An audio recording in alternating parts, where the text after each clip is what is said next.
Pape Ndiaye maa ngi lay gërëm di la sant di nuyu Ramatoulaye coach ak ñëpp ñi nga xam ne ñu ngi xëy fii Walfadjri di leen féliciter di leen jaajëfal ci liggéey bu rafet bi ngeen def te askan bi yëpp teg ci bët. may wax rek ni mënuma wax te tàmbalewuma ci jaale waa Walfadjri jaale encore Sénégal ci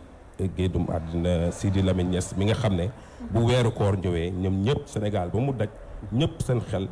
ci moom lay dem bañ nañ ko ba chaque jour ngeen teg encore ay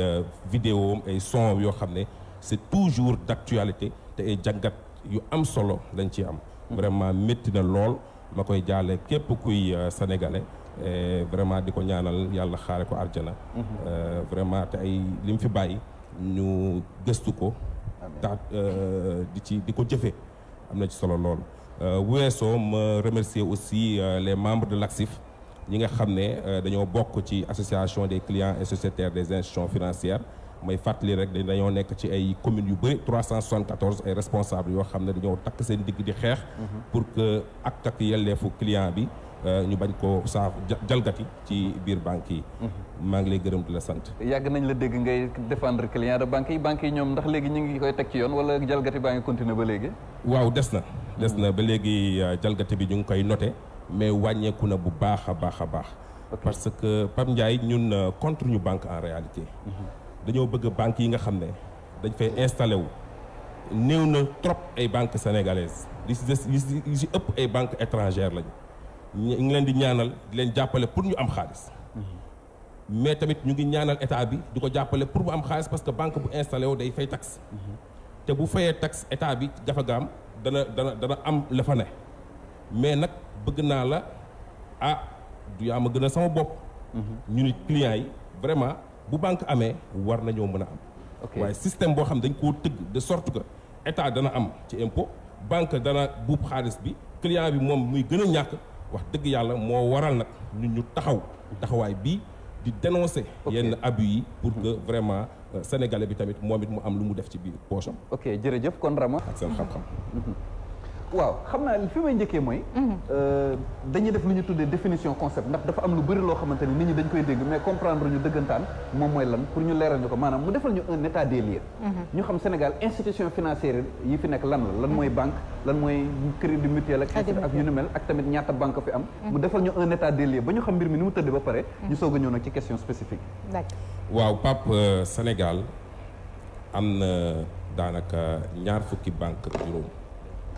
ak ñeent institution financière à caractère bancaire établissement financier à caractère bancaire dañ koy tuddee daanaka dafa nekk ci diggu doomu banque ak du banque daanaka ay établissement financier à caractère bancaire am nañ ci daanaka ñeent at bu ne ngeen gis banque bu bees bu ñëw installé wu ñu bëri sax duñ ko yëg mais ñoo ngi ñëw bu baax parce que Sénégal dafa nekk dëkk boo xam ne day attraire day xëcc daanaka investisseurs yeeg yooyu parce que banque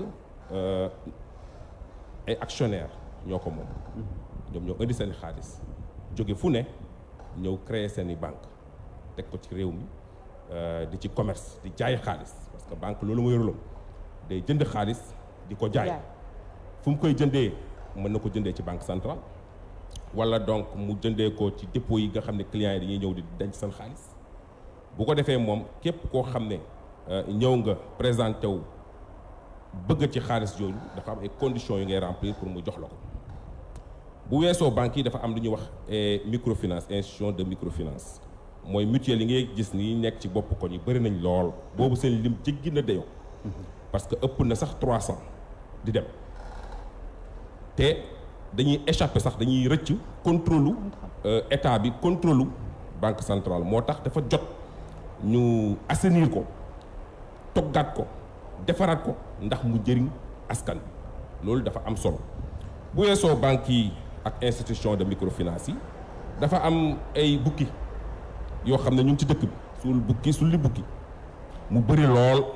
ñu nekk fi amuñu agrément di fonctionner di lor askan bi parce que ñooñu seeni taux dafa jéggi dayoo ay taux 80% am na benn jàngalekat bu nekk Mbàkke 290 000 la jël 3 millions lay fay donc ñooñu seeni taux dafa doy waar ñu nekk fi may wax tamit ni banque centrale dafa régulariser may nuyu au passage directeur national bi muy loo dafa régulariser système bancaire bi au point que banques yi dañoo am benn plafond boo xam ne duñ ko dépasser muy 15% plafond la boo xam ne banque centrale dafa ne buñ ko dépasser institution de microfinance yi nga xam ne ñoom askan bu néew doole bi moo leen tax a jóg ñooñu seen i taux dañ ko plafonné ñoom it ba 24%. mais mu turóog ñii am dañuy gën a am ñii ñàkk di gën a ñàkk parce que banque ki am moo fay dem kooku nee nañ taux bi du dépasser 15%. marchand ambulant bi jaaykatu gerte caaf bi jaaykatu jën bi kooku ñu ne ko yow banque bu ndaw lañ la defal ñu koy tuddee mutuelle kooku mën na laa appliquer ba 24%, ñaar fukk ak ñeent ci taux waaw loolu ndax dana tax ñi nga xam ne dañoo néew doole génn ci situation boobu question la boo xam ne dafa doy waar. banque damay wax ni pour fàttali dafay war a réguler dëkk xam nga dëkk bu ne dafa am ñu am ak ñu ñàkk ñi am ñoom dañuy jël seen alal yóbbu ko banque denc ko fa parce que banque dañ koo fa def pour loolu tamit déposer ko waaw ki am bu déposer banque ba am na sañ-sañ ki ñàkk bu ñëwee mu jël ci li ko waa ji jox mu lebal ko ki joxe moom li mu denc dana gën a yokk du tee dana gën a am mais ki nga xam ne zéro la nekkoon amuloon dara ñu lebal ko muy am 1 di am 2 muy gën a yokk di dem teewul ki dénkaane xaalis moom dana ci am banque ba moom dana jël personnel dana liggéey dana am actionnaire yi nga xam ne ñoo indi seen xaalis danañu am ki nga xam ne dafa nekkoon zéro war a mën a dem donc banque dul ñun loo xam ne dañ koo ŋàññi pour mu génn ci réew mi mais dañoo bëgg rek mu nekk ay banque yoo xam ne ay banque de développement la banque dafa war a jëriñ askan banque dafa war a wàññi pauvreté banque dafa war a tax tey ger wàññeeku ci dëkk bi corruption blanchiment d'argent yooyu yëpp ak thésaurisation daanaka jël xaalis di ko denc sa armoire di ko denc si pneu di ko denc si suuf ronlal muy lakk marché yi ngay gis nii bu tàqee ay milliards ngay dégg ñoo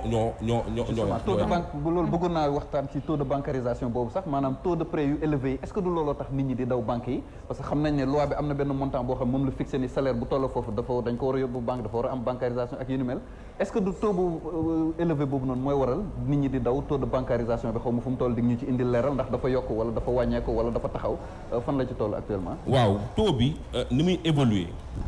daanaka mu ngi yokk mais yokk la boo xam ne dëgërul daal du yokk boo xam ne am na solo parce que mu ngi ci ay 42% ak yooyu taux de bancarisation mais dañoo toll foo xam ne dañoo dépassé bancarisation ñu ngi ci li ñuy wax inclusion financière dinaa ci ñëw dinaa ci xuus bu baax mais taux d'inclusion financière dem na ba 74 75%. inclusion financière mooy tey xam nga banque bu njëkk ba luxe la woon. compte pour nga am ko da ngay dem banque soit nga dem ci banque wala nga institution de microfinance moo am ay dëkk yoo xam ne dañoo sori amul banque amul institution de microfinance te population boobu soxla nañu compte bancaire pour mën a def seeni activité tey Sénégal boo xoolee statistiques yi wane na ni nit kuy dox ku ne am na benn portable et débit daanaka ñaar portable wala un portable et débit chaque Sénégalais a plus d'un portable et débit statistiques yee ko wane ñu xalaat ñu ne bu ñu bëggee yokk taux de bancarisation yi parce que banques yi seeni charge mayu leen ñuy installé wu fépp institution de microfinance yi tamit noonu parce que installation day demander ay charges personnelles yoo xam da nga koy fay mu métti ñu ne est-ce que duñu jaar ci sénégalais bi nga xam ne moom dafa namu portable am bëgg ko saa su ne mu ngeeg moom boo demee ba ci Saare Maodo Danjo di nga gis maire bu màggat yor fa portable boo xam ne smartphone la ñu ne est-ce que duñ ko jaarale foofu bu ko defee sénégalais yëpp mën a ko am compte loolu moo waral ngeen gis sénégalais yi ku nekk jamono yi ñu toll ni ñoom ñëpp dañuy am compte bancaire xam nga tey soxna si nekk Saare Maodo Danjo di jaay jën wala di jaay gerte jaaf xamul sax ni am na compte bancaire pourtant am na portable boo xam ne mu ngi ci def ay activité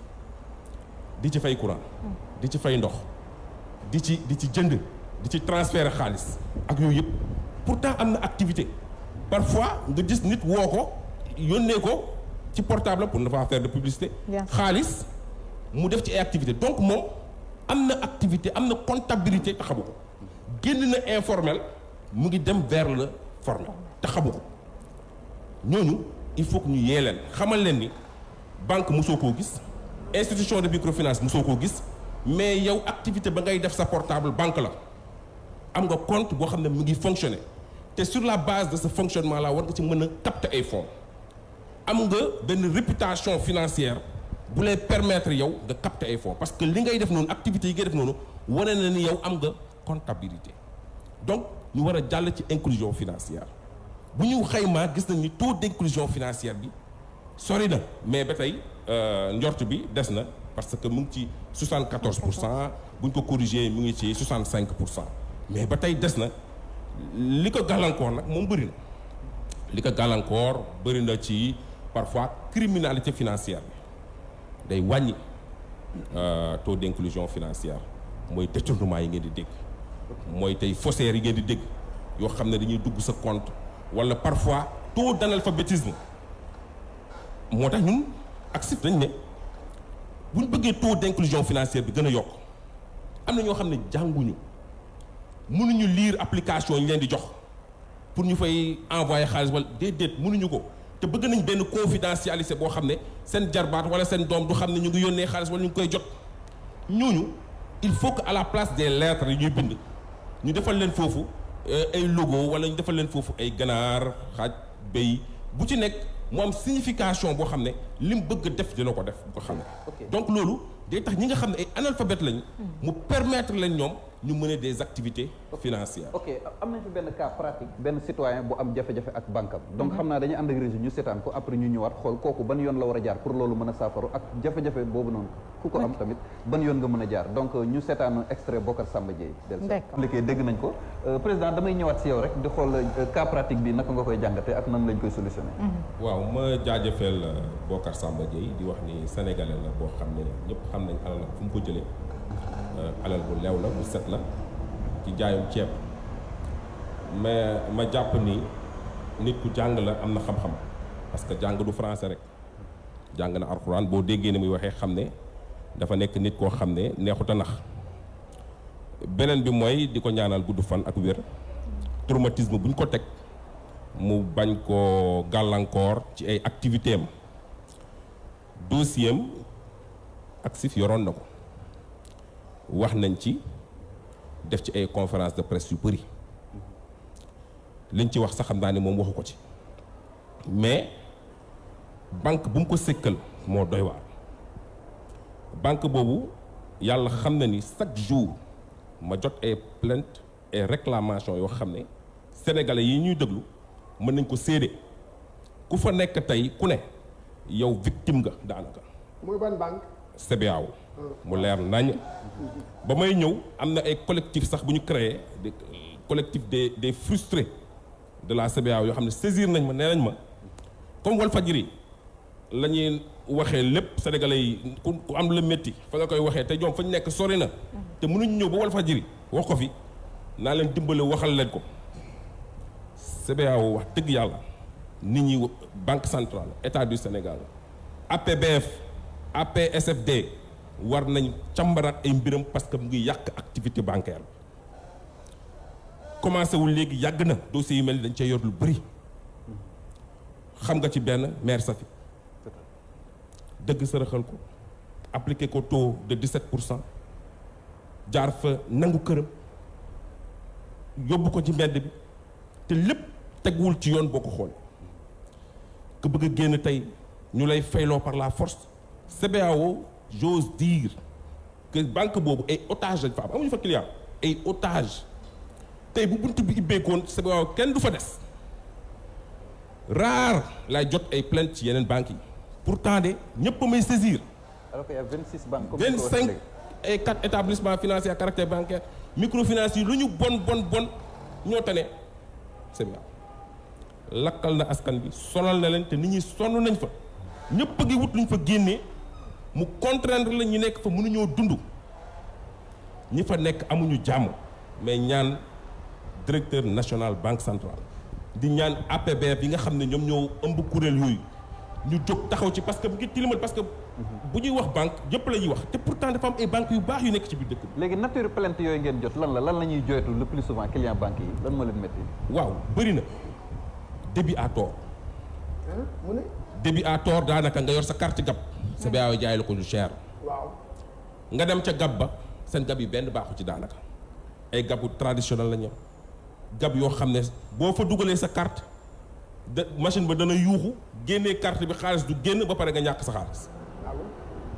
dem réclamation ñu lay naan 45 jours tey suba noonu ba nga bàyyi nga bëgg a bàyyi ñu ne la forcément da ngay fay attestation d'engagement non engagement yooyu sax ay service la mais ku ameelul dara banque ñëw bëgg a tëj sa compte xam nga mën nga nekk banque ameloo ko dara mais yoon la banque centrale dafa génne 19 mesures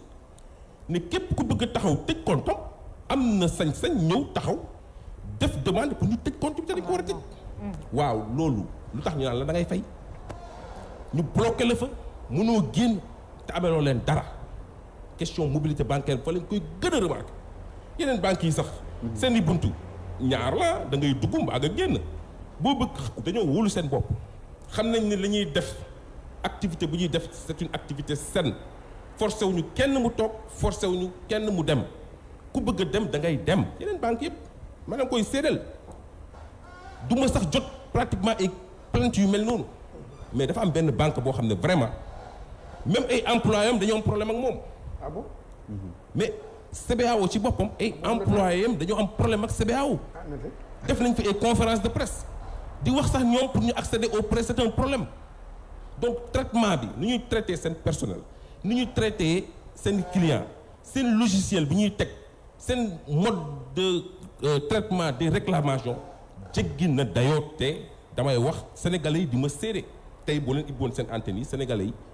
xam naa ni 80% des plaintes ci ñooñu lay jóge. mais Famara dafa am loo xamante ne banques yi dañ lay dugal ci benn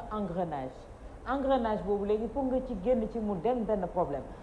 pour ñu lebal la dañ lay amadoué à la limite dañ lay saraxu pour ñu lebal la suñ la lebalee ba pare nag fayeeku bi nekk benn goulot d'étranglement tey jii ci yow comme ni nga koy waxee leb nga banque fay nga leen ba jeexal bëgg nga quitter banque boobu on te demande de payer 50 000 voire plus 80 000 pour mën a génn ci banque boobu pour mën a dem ci beneen banque muy déjà un problème ndax defe naa ne dugg ak sooy dugg des fois duñ la fayloo dara sooy génn nga bëgg leen fay xaalis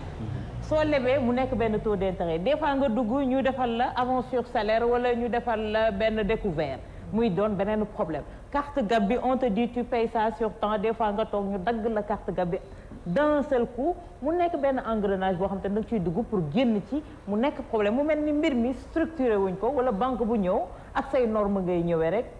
sa yoon nekkul ci li banque centrale régir teg ko. waaw désinformation xam nga nit ki buy ñëw nga yor say produits parce que banque day commerçant la buy jaay yor ay services ay produits dafa war a wax dëgg sénégalais yi nga xam ne ay clients la ñoo fay dem devoir de vérité bi modalité yi nga wax leen ko ba mu leer nañ bu ko defee ëllëg duñ ko wax daal. duñ ko wax. ñoom du ñu wax dara da nga ñëw ba dugg ci biir ñu soog naa. mais ñun wër nañ banque yëpp ne leen. waa léegi seeni condition générale. waaw jox leen ko ñu teg ko ci net bi. bu ko defee ñi nga xam ne jàng nañ ñu ngi ko liiree ñu xam lañ fa wax. waaw Famara am na leen loo xam tam dafa am comme ni ko yow ak Awa ngeen ko waxee affaire u koppar yow yaa moom sa koppar sa salaire di fay jaar wala sa lan nga am fa compte dëgg tam yow mi di dugg foofu yow tam laajul yow mi tam yow nga laaj conditions yi yooyu yëpp yooyu yow nga toog ak nit ki nga ne ko waaw seen banque bi naka lay fonctionner nii naka est-ce que quelque part tamit client bi tamit du fautif. waaw xam nga taux d'analphabétisme au Sénégal dafa rëy ñi jàng sax ay économistes sax xamuñu mbirum banque nu muy doxee te fu ñu leen di enrôler du bu ñu nekkee en service ci école de formation yi banque bu dàq dem ci école de formation yi CBAO école de formation yëpp ba nga fa balaa ngaa génn muy journalisme muy FASTEF muy fépp la ñuy dem jiitu fa ñëpp ndax wax nax leen jox leen sax parfois ay prêts yoo xam ne xamuñu sax taux bi xam nga ñooñu dañuy yomb nax parce que amuñu expérience enrôler leen ñu dugg ba ci biir gis fa naka sudul noonu dañ leen waxoon dara amu ci ñu bëgg a génn ñu ne la da ngay toog weer boo xam ne doo yor salaire pour nga génn waaw kuy dund Sénégal ak salaire ni mu mel boo bëggee nga toog weer doo ko laal mais déficit boobu da lay topp toute ta vie durant alors que banque dafa war a am devoir de vérité même ki jàngul réglementation dafa ne bu ñëwee convention ba nga koy signer na nga fexe ba mu xam la nekk ci biir moom bu yàqamtee yow da nga war a def sa devoir mooy lan informer ko juste mais information amatul ñaata gestionnaire de compte pour ñaata client benn gestionnaire bu compte bu ne li mu yor ci ay client mënu leen recevoir mënul traiter seeni cas kon léegi Famara moo tax du ñu recruter personnel kon ci wàllu googu est-ce que xam nga Sénégal dañoo baaxoo leen mooy balaa ñu jël avocat rek am problème est-ce que kon jaaduwul par exemple tey yu mel nii bu amatee ñu dem ci avocat jël avocat mu xel la wax la ban yoon ngay jaar plutôt nga dem ba am problème soo ko jël avocat ngir gën a yokkal avocat bi liggéeyam également est-ce que au préalable également amul beneen taxawaay boo xam ni nit ñi war nañ koy def par waaw wax nañ ko nee nañ nit ñi sax dañoo amul liñ jëlee avocat xam nga banque am na ay avocat bëri na ay avocat am nañu moyens yi ñu jëlee avocat mais client bi amul moyen yi jëlee avocat alors que ci banque ba mu ngi fay fay lu ñuy wax taxe sur les opérations bancaires lépp lu mu def dañ koy taxer di ko jox état waaye ñun dañ ne il faut que ñu mettre en place un fonds destiné à payer les frais de procès des petits clients daanaka comme banque ba day fay impôt ca banque ba client ba day fay impôt ca banque ba ñu koy jox état na jël ci xaalis boobu 0,01% mu constituer benn fonds boo xam ne tey client bu am problème nga ñëw ci fonds ba ñu jox la avocat nga dem bu ko defee fu mbaxane doolee benn mais bu avocat banque ba layee mais yow nga bañ a nga am avocat ku la layal parce que xamoo droit bancaire xamoo affaire yi tëddee mais li am mooy bu ñu demee tribunal la plupart des clients amuñu lu ñu jëlee avocat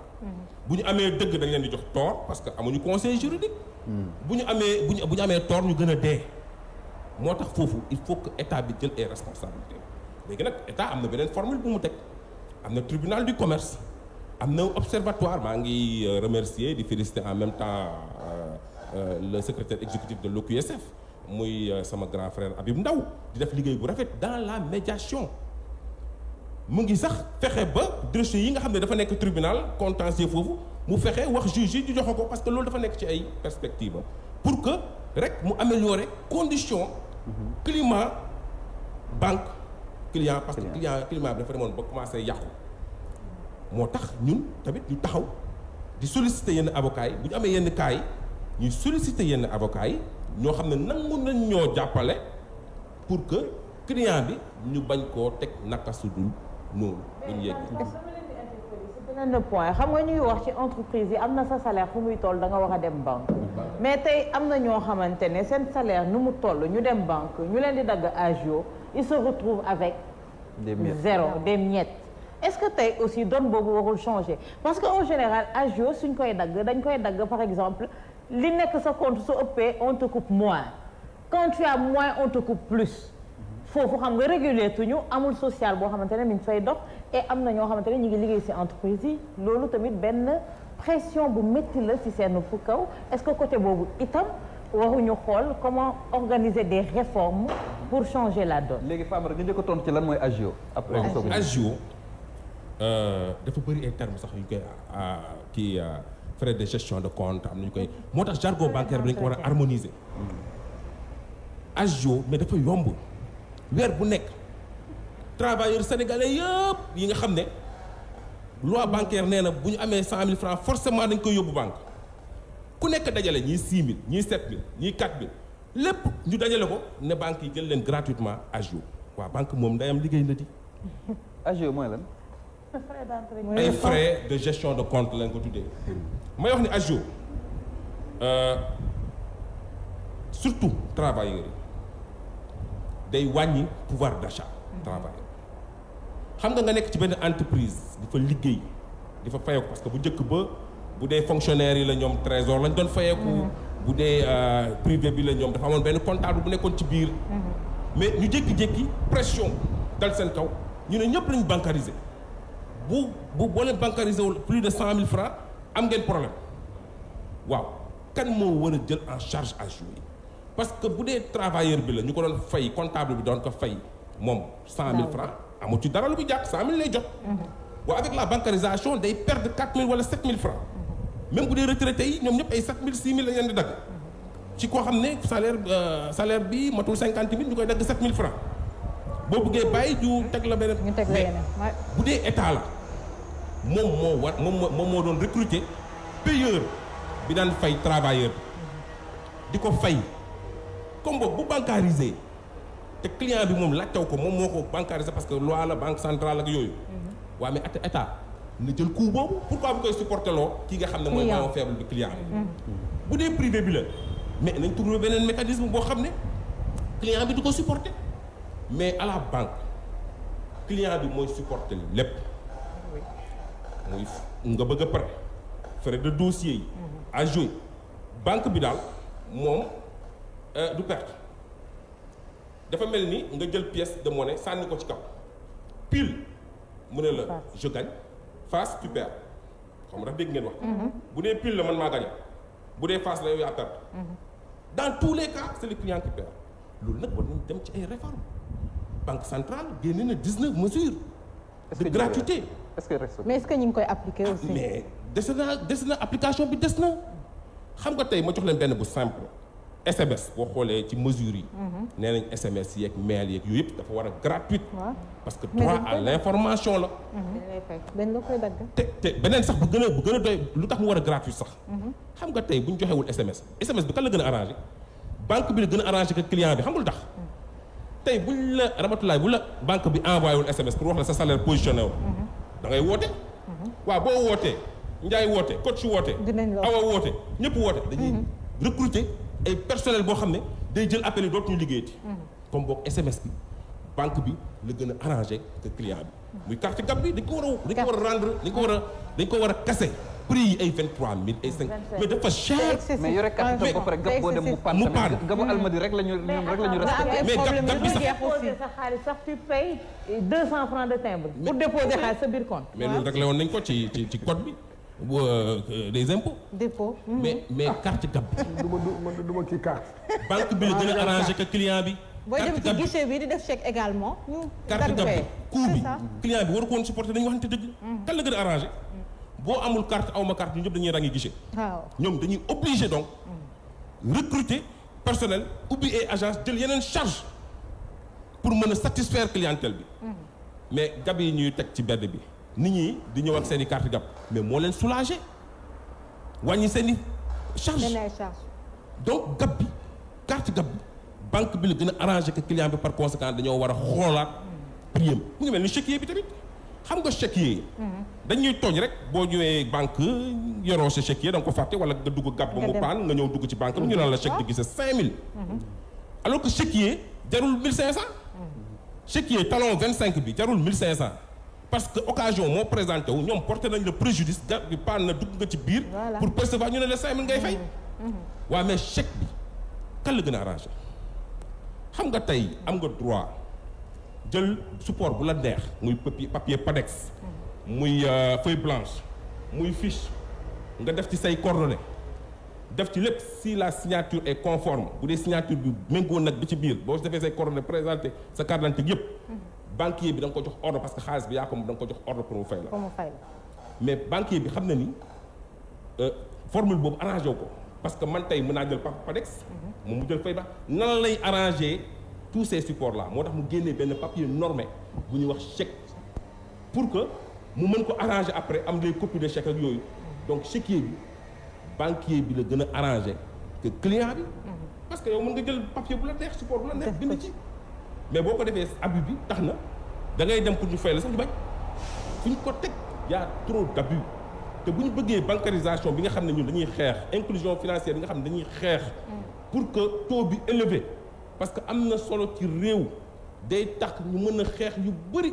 day tax entreprise yi dem day tax nit ñi am ay initiative personnelle di capter ay fonds di capter ay financement day tax ñu mën a xeex guerre day tax ñu mën a xeex blanchiment d'argent day tax banques yi am suffisamment de liquidité day tax sax xaalis bi nga xam ne dañ koy jël di ko boxal jaay ko du jënd jaay ko du gerte caaf ak yooyu avec sa carte gab coût de fabrication billet de banque yi mais dafa cher ñun Sénégal defaruñu ko Afrique defaru ko France dañ koy defaree France CFA bi benn ville bu nekk France bu ñuy wax Chamalières fa la ñuy defaree te coût de fabrication bi dafa cher alors que avec l'inclusion financière le compte électronique mais ngay mën a def ay transactions yooyu mais day tax billets yi sax dot du ko soxlaa si bu yàggee. pour nga gis ku yor. mais loolu la tey Famara tey banque yi ñan lay profiter parce que ki nga xamante ne moom moo di client bi amul lenn lu mu ciy profiter woo ce que je dis tout le temps nga toogoon di percevoir ce salaire sans dem banque sax moom moo la doon gënal. parce que tey jii da ngay bëgg a def prêt am soxla juróomi million dem def prêt wu juróomi million tu te retrouves avec 4 millions 200 les 800 000 dugg ci seen gafaka ñu naan la frais de dossier.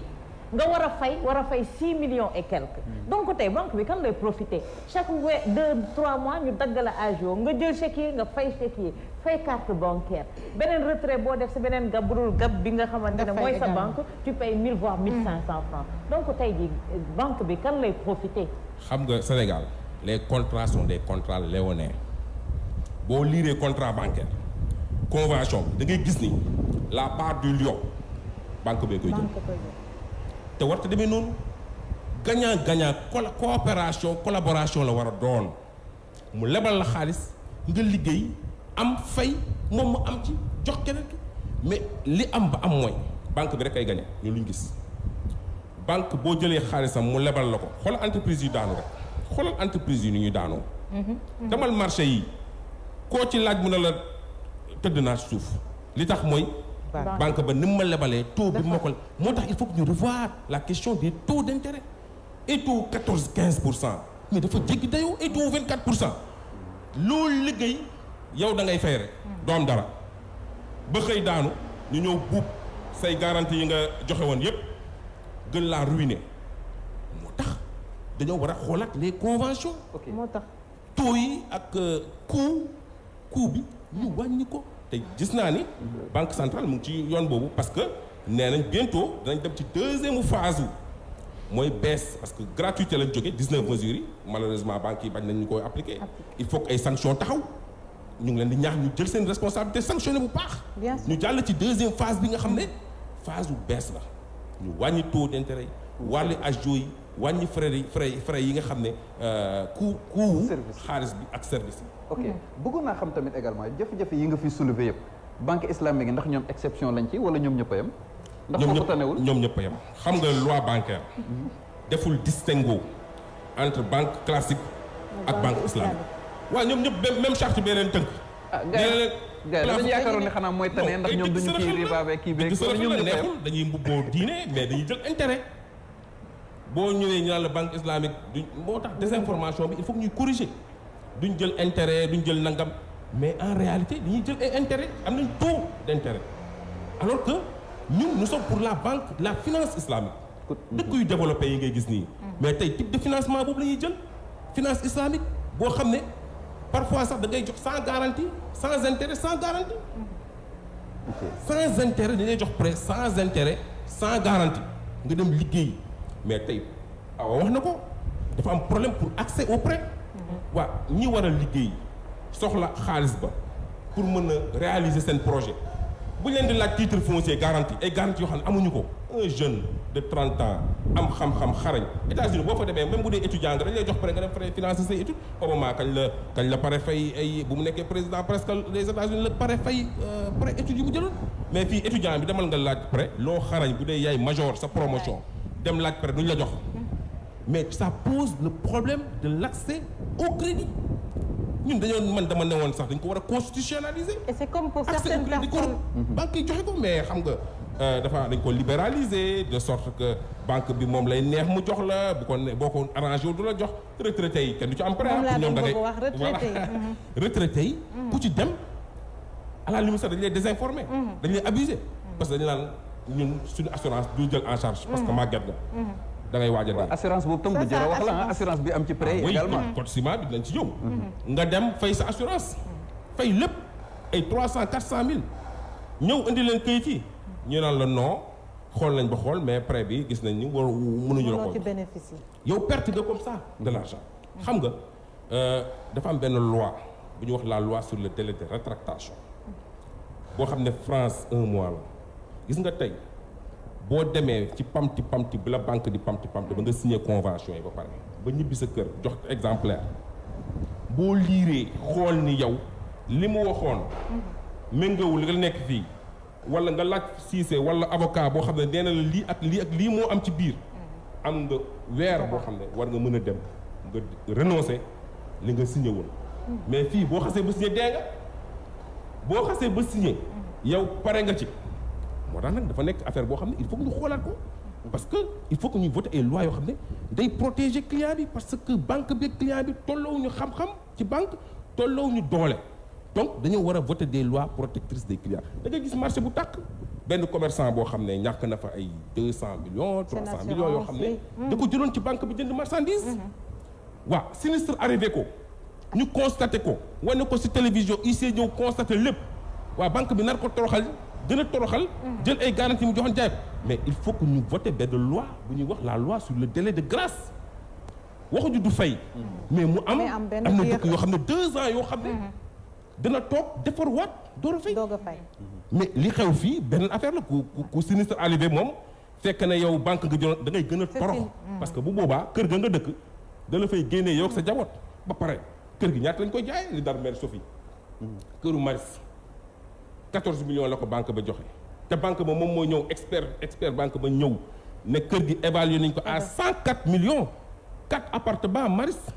mais bu ñu koy jaayee au quart mise en prix au quart du prix prix à la prix mais dafa doy waar kër goo xam ne tey 500 millions da koy bañ ñu jaay ko ci ay 25 millions ak yooyu mais dafa doy waar yooyu il faut que ñuy protéger les clients s'ils se sentent protégés par nos textes moo tax may ñaan député yi may ñaan président de la République muy def ay projets de loi allant dans le sens de protéger parce que dëkk yi ngay gis ni yëpp yu développé yi c'est vrai que loi bancaire baa ngi fa parce que fii suñu loi dafa dépassé suñu état parce que banque centrale la c'est un texte communautaire c'est-à-dire que loi bi UEMOA espace zone UEMOA la mais yow en tant que état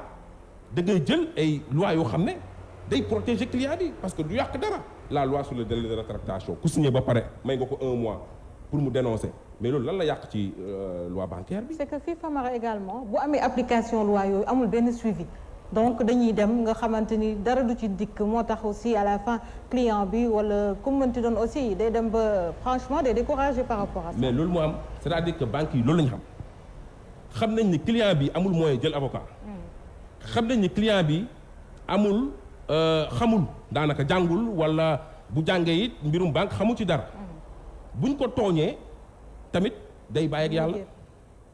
te ñoom boo leen tooñee seeni avocat la ñuy indi yóbbu la tribunal nangu say mbir teg la sanction daan yu métti mais loolu dañ ko war a xoolaat. ok bëgg naa laaj maître moom. kii rek moom tamit di ñu seetaan rek man wóor na ma ni maître client de banque li client sénégalais yëpp di vivre moom lay vivre. xanaa banque ñu jaay ko carte gab yu cher mu dem gab jël taxi di wër dëkk bi gab bu mu tiim ñu ne ko dafa panne hors service. Almadies rek moo dul muy préjudice bu lourd rek lañ respecté. boo xam ne da koy vivre mu xëy ñu dagg ko ay mbir yoo xam ne neexu ko. kenn mënu ko expliquer. li dal fan yi client wu Ecobank yi at bi jeex ñoom ñëpp ku ci amoon benn prêt ñu dagg la 25000. ku ci amoon ñaari prêt ñu dagg la 50 000 kenn mënu leen ko expliquer ñii nekk ci banque ba sax xamuñu lu mu doon amul fenn foo xam ne bind nañ ko fa nga nekk Kolda ñëw adhéré ci Ecobank ba gis ko yaakaar ni saa yoo amee problème mën ngaa dugg faj sa soxla ñu xëy amatoo gestionnaire de compte banque ba naan la désormais sax banque bi dootoo fi duggati tant que amoo salaire u 400000. imaginez Ecobank ñoo génnee benn loi benn texte wax ni képp ku amul salaire u 400000. wala ñëwoo pour def opération 400000 dootoo duggati ci banque ba gab ngay dem.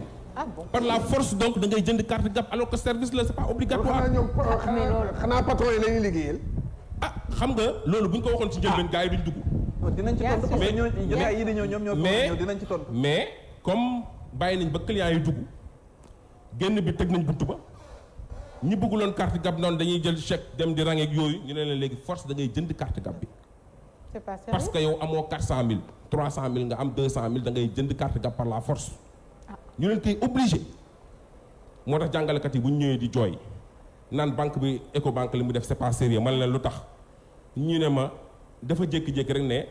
découvert sax léegi gab na koy jëlee mu yàgg ko jox fonctionnaires yi ci guichet bu ñu ñëwee mu jox leen xam na ni léegi ñoom mënatuñu vivre sans découvert boobu muy 50000 wala 100000 mu xëy benn weer rek na leen gab na nga koy jëlee ñi amuloon carte yëpp forcément ku xamul Ecobank da nga koy laaj étudiants yi li ñuy dund. clients yi lu ñuy dund ba pare ñoo seeni gab yi dara baaxu ci ay débit à tort ñu naan la 45 jours xam nga Jim Iwo moi dañoo génnee carte dañ ne carte gab visa yi gab boo tiim muy sa gabu banque wala beneen banque boo ci dugalee ba jël frais daan bu ñu lay daan 500 francs dong la waru ko dépasser mais mesure boobu ba léegi banque yi nanguñu ko respecté di la fay loo ay 2500 ak yooyu teguñu ko ci yoon mais institution de microfinance yi moom ñoom dañoo jéggi dayoo ñoom déjà seeni pratique noonu waxuma sax taux d'intérêt bi mais seeni pratique moo xaw a doy waar moo tax maa ngi ñaax ministre de la microfinance bu bees bi yàlla defe naa ci am na assainir milieu microfinance dañ koo soxla baax na ci réew mais dañ cee war a jàll dem parce que da ngay commencer ci microfinance boo fa jéggee dem ci mésofinance malheureusement ñi fi def mésofinance amul mooy financement boo xam ne day entre 100 millions 150 millions balaa ngaa dem ci banque étape la jaaykatu jën ga jaaykatu gerte jaaf ga war nga doon nekk ci microfinance dëgg la mais microfinance yi li ko awa waxee sànq mais dañ lay lebal benn 1 million ne la ci 1 million yi 100000 francs yi wala 200000 yi épargne obligatoire la dañ la koy épargne dañ la koy waa ko amul lu muy dencee jox la 800000 boo xam ne dañ ciy dagg frais de dossier 100000 yow 700000 daal nga jot. nga war a fay 1 million ak ay intérêt 24% daanaka ay 1 million 500 di nga ko fay ba pare taux d'intérêt yi les taux d'intérêt sont dégressifs c'est pas sérieux dañu waxante dëgg yow da ngay am près 1 million ñu ne la 50000 la ñuy dagg weer ci juróomi at nga toog at di fay nga ñëw yendu ne la ñaataa des ñu ne la 1 million 200 waaw loolu lu mu mën a ne nan la mënee nekk yow 1 million rek nga leboon jox ñu sax 1 million 750 000 la ñu nga téye 750 000 fay at 50 000 nga ñëw ne ñaataa des si li ma war a fay ñu ne la dañ ciy calculer les intérêts échus et à échoir c'est pas sérieux nañu waxante dëgg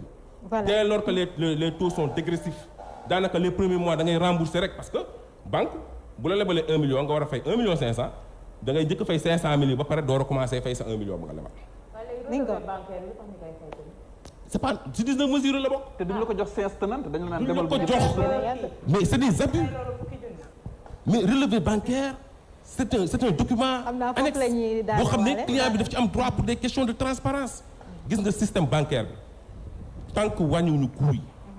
tant que defuñu ci transparence tant que respecté wuñu clients yi dana yéex a dem te ñun dañoo bëgg mu dem parce que banque dafa bokk ci développement réew ñun suñu yuuxu bi yëpp suñu xulo yu métti yëpp suñu xeer yu ñor yëpp di sànni dañoo bëgg ñu améliorer gis nga bu ñu améliorer service bi qualité de service bi améliorer coût yeeg yëpp mais ñëpp gis seen bopp ñoom ñu am xaalis. waaw mais Famara defee ñu am xaalis xaar may ma rek waaye Famara te ndoxteel ba bi la Pape Ndiaye di njëkk a introduire